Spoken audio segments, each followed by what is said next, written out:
Os 3 dias que ninguém consegue explicar. Tem uma palavra que Jesus disse na cruz que a maioria das pessoas nunca parou para entender de verdade. Não foi um grito de dor. Não foi um pedido de socorro. Foi uma declaração.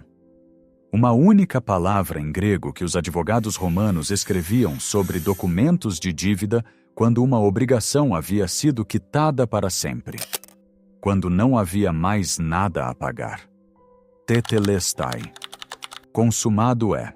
E quando você entende o que essa palavra significava no mundo do primeiro século, tudo o que aconteceu naqueles 3 dias muda completamente de forma. Escreve nos comentários o que você já sabia sobre esses 3 dias e o que você não sabia. Porque antes desse vídeo terminar, alguma coisa vai surpreender você. Jerusalém no ano 33. A Páscoa enchia a cidade com centenas de milhares de peregrinos acampados nos vales ao redor das muralhas. O templo de Herodes dominava o horizonte. Pedra calcária branca que refletia o sol como neve e ouro. Era o centro espiritual e político do judaísmo.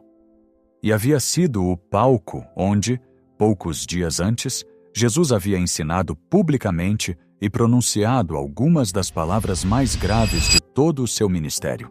A cidade não sabia que estava sendo palco do momento mais importante da história do cosmos.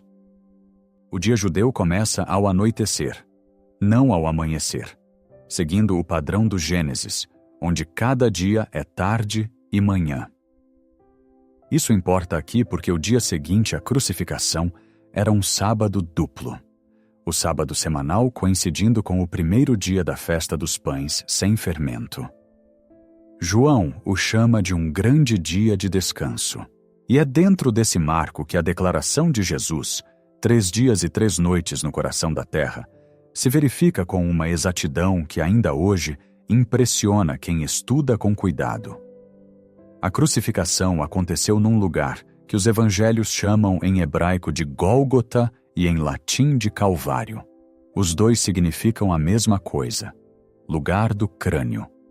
Uma elevação rochosa fora das muralhas de Jerusalém, visível de vários pontos da cidade. Os romanos usavam esse lugar deliberadamente para que o maior número possível de pessoas visse, porque a função social da crucificação era exatamente essa, o poder dissuasivo da visibilidade pública. Das 12 ao meio do dia até às 3 da tarde, o texto evangélico registra que a escuridão cobriu toda a terra. Não é descrito como metáfora. É apresentado como fenômeno real com consequências espirituais diretas. Foi nesse momento, às 3 da tarde, que Jesus clamou com voz forte as palavras do Salmo 22. Deus meu, por que me abandonaste? E então pronunciou aquela palavra, tetelestai. Essa palavra era um termo jurídico e comercial do mundo greco-romano. Era escrita sobre documentos de dívida quando uma obrigação havia sido paga em sua totalidade. Era usada quando uma sentença judicial havia sido cumprida em todos os seus termos. O comerciante escrevia tetelestai sobre uma fatura quando o comprador havia pago até o último centavo. Quando Jesus pronunciou essa palavra, não estava declarando derrota. Estava proclamando da cruz que a dívida total da humanidade havia sido cancelada, que o preço completo havia sido pago, que nenhuma adição futura seria necessária nem possível. E a terra respondeu com um terremoto. E o véu do templo, a enorme cortina de 10 centímetros de espessura, tecida em azul e púrpura e carmesim, que separava o lugar santo do lugar santíssimo, se rasgou de cima para baixo. Não de baixo para cima, como faria uma mão humana. De cima para baixo, como se mãos invisíveis o tivessem tomado pelos 2 extremos superiores e aberto de par em par. Para entender o peso desse rasgo, você precisa entender o que aquele véu representava. Desde os dias do tabernáculo no deserto, havia uma separação entre o espaço onde os sacerdotes podiam ministrar e o espaço onde a presença mais íntima de Deus habitava sobre a Arca do Pacto. Ao espaço interior, o lugar santíssimo, só podia entrar uma única pessoa no mundo inteiro, o sumo sacerdote, uma vez por ano, no dia da expiação, depois de um processo detalhado de purificação ritual e com o sangue dos sacrifícios daquele dia. O véu não era uma cortina decorativa, era a declaração visual e física da distância intransponível entre a santidade de Deus e a condição do ser humano. E no momento em que Jesus entregou o Espírito, esse véu se rasgou. A separação havia sido abolida. O acesso havia sido aberto, não por uma nova lei religiosa, não por uma nova prática espiritual, mas pelo sangue do Filho de Deus, derramado em cumprimento de tudo que séculos de sacrifícios haviam prefigurado. Tem um detalhe sobre o que aconteceu depois da morte que quase ninguém para considerar. E quando você vê, uma profecia escrita 700 anos antes fica impossível de ignorar. José de Arimateia era membro do Sinédrio, o Conselho Supremo de Líderes Religiosos judeus. O Evangelho de Lucas o descreve como um homem bom e justo que esperava o reino de Deus e que não havia consentido na decisão do conselho contra Jesus. Era também um discípulo secreto, um homem de posição e riqueza que havia seguido os ensinamentos de Jesus sem fazê-lo publicamente, provavelmente por causa das consequências sociais e religiosas que isso traria. Mas no momento em que Jesus morreu, algo em José de Arimateia mudou. Ele foi com coragem até Pilatos pedir o corpo, um ato que, naquele contexto, era uma declaração pública de lealdade a um homem que acabara de ser executado como criminoso pelas mesmas autoridades das quais José fazia parte. Pilatos, surpreso de que Jesus houvesse morrido tão rapidamente, chamou o centurião responsável para confirmar. Confirmada a morte, concedeu o corpo. Junto com Nicodemos, outro membro do Sinédrio que havia procurado Jesus de noite, José preparou o corpo com cerca de 33 quilos de mirra e aloés, uma quantidade correspondente ao tipo de enterro reservado para pessoas da mais alta distinção. O corpo foi envolto em faixas de linho e colocado numa tumba nova cortada na rocha, num jardim próximo ao local da crucificação, numa tumba onde ninguém ainda havia sido sepultado. 700 anos antes daquele dia, o profeta Isaías havia escrito sobre o servo sofredor de Deus e se dispôs com os ímpios à sua sepultura, mas com os ricos foi na sua morte. Um homem executado como criminoso ao lado de 2 criminais, cujo destino natural seria uma vala comum, foi enterrado na tumba de um homem rico. O texto profético descrevia exatamente o que aconteceu. A tumba foi selada com uma pedra grande. E no dia seguinte, que era sábado, os principais sacerdotes e os fariseus foram pessoalmente até Pilatos para pedir que uma guarda fosse colocada diante do sepulcro. Argumentaram que temiam que os discípulos roubassem o corpo e proclamassem uma ressurreição falsa. Pilatos concedeu. O selo oficial romano foi colocado sobre a pedra, tornando aquela tumba um dos lugares mais vigiados de Jerusalém. Mas antes de chegar ao domingo, existe uma conexão que a maioria das pessoas nunca viu, e ela está escondida no próprio calendário do dia em que Jesus morreu. A lei de Moisés estabelecia que o cordeiro da Páscoa devia ser apartado no dia 10 do mês de Nisã para ser sacrificado no dia 14 ao anoitecer. Durante 4 dias, do 10º ao 14º, o cordeiro ficava na casa, sendo examinado para verificar que não tinha nenhum defeito. Quando Jesus entrou em Jerusalém no domingo antes da Páscoa, foi exatamente no dia 10 de Nisã. Nos 4 dias seguintes, no templo e nos átrios públicos, foi interrogado por fariseus, saduceus, escribas e mestres da lei, exatamente como o cordeiro era examinado para detectar qualquer defeito.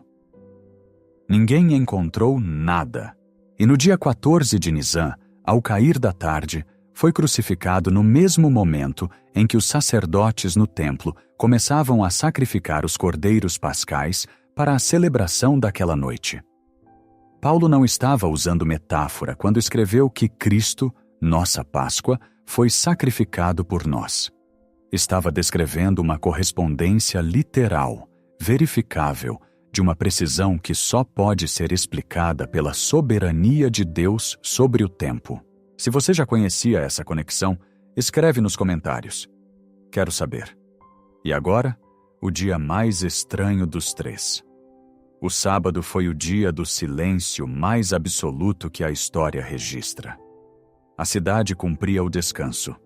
Os peregrinos da Páscoa estavam reunidos em seus alojamentos para a ceia. Os cordeiros sacrificados na tarde de sexta eram consumidos naquela noite com pão sem fermento e ervas amargas, com o relato da libertação do Egito, com os salmos entoados nas casas e nos pátios, com as crianças fazendo as perguntas rituais que iniciavam a narrativa da saída do Egito. E em algum lugar nessa mesma cidade, um grupo de homens e mulheres que haviam seguido Jesus durante anos estava sentado no silêncio do luto, sem saber que a resposta a todas as perguntas que o mundo havia feito desde o Éden estava a poucas horas de se manifestar. As mulheres que haviam acompanhado Jesus desde a Galileia, que haviam estado no Gólgota quando a maioria dos discípulos havia fugido, haviam preparado especiarias para ungir o corpo e descansaram o sábado conforme o mandamento. É um dos detalhes mais humanamente comoventes de toda a narrativa. Essas mulheres que amavam a Jesus profundamente, vivendo o horror mais completo que podiam imaginar, no meio da dor e da confusão e do luto, cumpriram o mandamento do repouso sabático. Não sabiam o que ia acontecer. Estavam vivendo na escuridão de um sábado de luto com o corpo de Jesus, selado atrás de uma pedra vigiada por soldados romanos. Os discípulos viviam essas horas numa condição de dispersão e medo que os textos não ocultam. Pedro havia negado Jesus 3 vezes no pátio do sumo sacerdote, exatamente como Jesus havia dito que faria, e carregava agora o peso daquela traição. Lucas descreve esse momento com uma única imagem que contém toda a devastação. E saindo fora, chorou amargamente. João era o único que havia estado ao pé da cruz, ao lado das mulheres, e havia recebido do próprio Jesus a responsabilidade de cuidar de sua mãe Maria. Os demais estavam reunidos num lugar com as portas fechadas por medo das autoridades, sem um marco dentro do qual processar o que havia acontecido. A história que eles pensavam estar vivendo era a história do fracasso do projeto messiânico, a derrota de uma esperança, o fim de um movimento que havia durado 3 anos e meio e terminado esmagado pelo poder combinado do templo e de Roma. Mas a história que Deus estava escrevendo era completamente diferente. O domingo começou antes do amanhecer. Maria Madalena foi ao sepulcro ainda no escuro. O texto de João é específico nesse detalhe, sendo ainda escuro. As mulheres iam com especiarias que haviam preparado, iam perguntando entre si quem removeria a pedra da entrada. Essa pergunta dita na escuridão antes do amanhecer, a caminho de uma tumba vigiada por soldados romanos, com as mãos cheias de especiarias para um morto, é uma das imagens mais ternamente humanas de todo o Evangelho. Iam sem saber o que iam encontrar, com o único mapa que tinham: o amor. Mateus descreve que houve um grande terremoto porque um anjo do Senhor desceu do céu, removeu a pedra e se sentou sobre ela, e que seu aspecto era como um relâmpago e sua vestidura branca como a neve, e que os guardas tremeram de medo e ficaram como mortos. E aqui está algo que vale parar para entender. A pedra não foi removida para que Jesus pudesse sair. Jesus já havia ressuscitado. O corpo glorificado que emergiu da tumba Não precisava que a pedra fosse removida, da mesma forma que esse mesmo corpo, depois da ressurreição, entrou no quarto onde os discípulos estavam com as portas fechadas, sem precisar abrir nenhuma porta.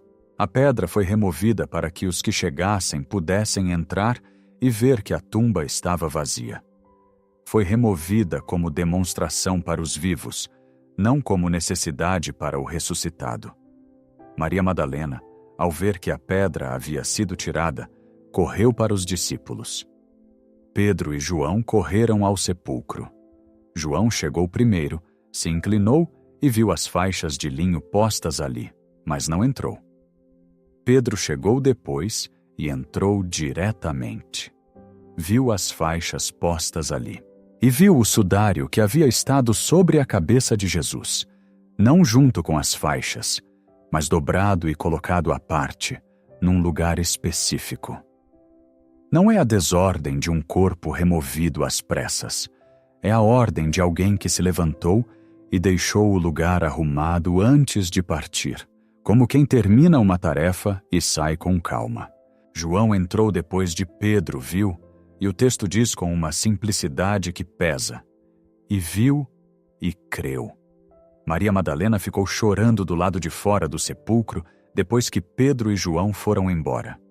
Se inclinou, olhou para dentro e viu 2 anjos vestidos de branco sentados onde o corpo de Jesus havia estado. Um à cabeceira e outro aos pés. Eles perguntaram por que ela chorava. Ela respondeu que haviam levado o Senhor, e ela não sabia onde o tinham posto. Quando terminou de dizer isso, virou-se e viu Jesus de pé, mas não o reconheceu, pensando que era o jardineiro. O momento do reconhecimento chegou quando Jesus pronunciou o nome dela, Maria. E ela se virou e disse Rabone, que significa mestre. Uma única palavra, pronunciada com a voz que ela conhecia, foi suficiente. O Evangelho de João havia construído cuidadosamente essa cena. No capítulo 10, Jesus havia dito que o bom pastor chama suas ovelhas pelo nome e que elas conhecem a sua voz. No jardim da ressurreição, junto à tumba vazia, na manhã do primeiro dia da nova criação, o bom pastor chamou sua ovelha pelo nome. E ela reconheceu a voz. Naquele mesmo dia, 2 discípulos caminhavam para Emaús, uma aldeia a cerca de 11 quilômetros de Jerusalém, conversando sobre tudo o que havia acontecido. O próprio Jesus se aproximou e começou a caminhar com eles, mas seus olhos estavam impedidos de reconhecê-lo. Quando Jesus perguntou o que havia acontecido, a resposta de Cleopas é um dos resumos mais honestos de fé que foi golpeada pelos fatos. Contou tudo: a crucificação, as esperanças destruídas, e então disse 2 palavras que carregam o peso de toda a tragédia. Nós esperávamos. Tempo passado. Esperávamos, mas já não esperamos. Acreditávamos, mas já não acreditamos. Havíamos colocado tudo nesse homem, e esse homem está morto. Essa experiência não é exclusiva dos discípulos do primeiro século. É a experiência de todo ser humano que alguma vez pôs sua esperança em algo e viu essa esperança ser esmagada pelos fatos. A resposta de Jesus àquelas palavras foi notável. Começando por Moisés e percorrendo todos os profetas, explicou-lhes em todas as Escrituras o que dizia respeito a ele. Caminhou com eles os 11 quilômetros inteiros, explicando o fio que atravessa o Antigo Testamento, desde a promessa no jardim até o servo sofredor de Isaías, desde o cordeiro de Abraão até o filho do homem de Daniel. Quando chegaram a Emaús, ele fez menção de continuar, mas eles insistiram que ficasse porque o dia havia declinado. E quando se sentou com eles à mesa, tomou o pão, abençoou, partiu e deu. E naquele gesto específico que ele mesmo havia enchido de novo significado na última ceia, os olhos dele se abriram e o reconheceram. E imediatamente ele desapareceu da vista deles. E eles se viraram um para o outro e disseram as palavras que são uma das descrições mais perfeitas do que acontece quando as Escrituras são explicadas com a autoridade de quem as escreveu. Não ardia o nosso coração enquanto nos falava no caminho? O coração ardendo, não apenas a mente convencida, o coração ardendo. E naquela mesma noite, levantaram e voltaram correndo os 11 quilômetros para Jerusalém para contar o que havia acontecido. Tomé não estava presente no primeiro encontro, e quando os outros contaram o que havia acontecido, ele foi direto. A menos que eu veja as marcas dos pregos e meta minha mão no seu lado, não creio. 8 dias depois, Jesus apareceu estando as portas fechadas e se dirigiu especificamente a Tomé. Põe aqui o teu dedo e vê as minhas mãos. O texto não diz que Tomé introduziu o dedo nas feridas. O que diz é que ele respondeu com as palavras que são a confissão mais alta de todo o Evangelho de João. Senhor meu e Deus meu. O discípulo mais cético chegou à declaração mais completa. É o tipo de ironia que só a realidade produz. Durante 40 dias depois da ressurreição, Jesus apareceu aos discípulos. Apareceu junto ao mar de Tiberíades, onde Pedro havia voltado a pescar. E ali, numa conversa que espelha as 3 negações, Jesus perguntou a Pedro 3 vezes se ele o amava.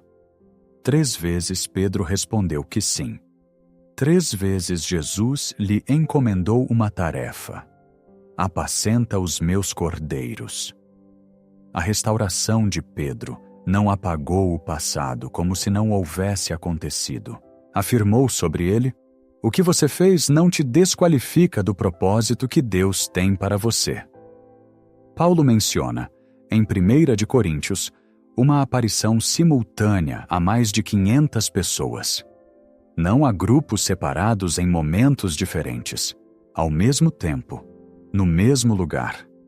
E quando escreveu isso, a maioria dessas pessoas ainda estava viva. Qualquer um poderia ir verificar. É o tipo de detalhe que não funciona como estratégia literária de alguém tentando fabricar uma história. Funciona como evidência de alguém que não precisa fabricar nada. 40 dias depois da ressurreição, do Monte das Oliveiras, Jesus ascendeu. Antes de partir, pronunciou as palavras da grande comissão: toda a autoridade me foi dada no céu e na terra. Portanto, ide e fazei discípulos de todas as nações. Não era apenas uma instrução missional. Era uma declaração de que a vitória da ressurreição era cósmica, que o governo perdido no Éden havia sido restaurado, que o primeiro Adão havia perdido, o último Adão havia recuperado. E as pessoas que tinham estado escondidas com as portas fechadas por medo, saíram semanas depois, pelas ruas de Jerusalém, com uma coragem que só pode ser explicada por uma coisa: haviam visto o ressuscitado. Pedro, o que havia chorado amargamente depois de negar, ficou de pé no dia de Pentecostes diante de milhares de pessoas e proclamou com uma voz que não tremia: saiba com certeza toda a casa de Israel que a este Jesus, que vós crucificastes, Deus o fez Senhor e Cristo. E naquele dia, cerca de 3.000 pessoas responderam àquela mensagem. A igreja cristã não começou com uma filosofia, não começou com uma instituição. Começou com um anúncio: o que estava morto está vivo. E agora, antes de terminar, tem uma última coisa que a maioria das pessoas nunca ouviu. Uma coisa que fecha o círculo de tudo que esse vídeo mostrou. Arqueólogos encontraram papiros egípcios do 1º século com essa palavra escrita sobre eles. Documentos reais de quitação de dívida, não textos religiosos, não manuscritos bíblicos. Papiros comerciais comuns do cotidiano do mundo greco-romano com tetelestai escrito sobre eles. Exatamente como os advogados e comerciantes faziam quando uma obrigação havia sido paga em sua totalidade. Isso significa que quando Jesus pronunciou essa palavra da cruz, qualquer pessoa naquele mundo que ouviu sabia exatamente o que ela significava. Não era linguagem religiosa. Era a linguagem do mercado, do tribunal, da vida diária. Era a palavra que todo devedor queria ouvir. Pago, quitado, encerrado para sempre. Tetelestai. Uma palavra pronunciada de cima de uma cruz no ano 33 ainda é juridicamente verdadeira hoje. Sobre cada dívida que você carrega. Sobre cada fracasso que você não consegue esquecer. Sobre cada nós esperávamos que você nunca disse em voz alta, mas conhece de cor. O preço foi pago em sua totalidade. Nenhuma adição futura é necessária. Nenhuma adição futura é possível. O véu se rasgou uma vez e permanece rasgado. A tumba está vazia e continua vazia. E esse é o anúncio mais extraordinário que já existiu na história do cosmos. Não porque é antigo, mas porque ainda é verdade. Se esse vídeo tocou algo em você, se você já viveu o seu próprio sábado de silêncio, aquele espaço entre a cruz e o amanhecer do domingo, escreve nos comentários. Não precisa dar detalhes que não quer dar. Mas há algo poderoso em nomear essas coisas à luz. E se inscreve no canal. Toda semana, história bíblica contada com pesquisa real, profundidade de verdade e perguntas que ficam na cabeça muito depois que o vídeo termina.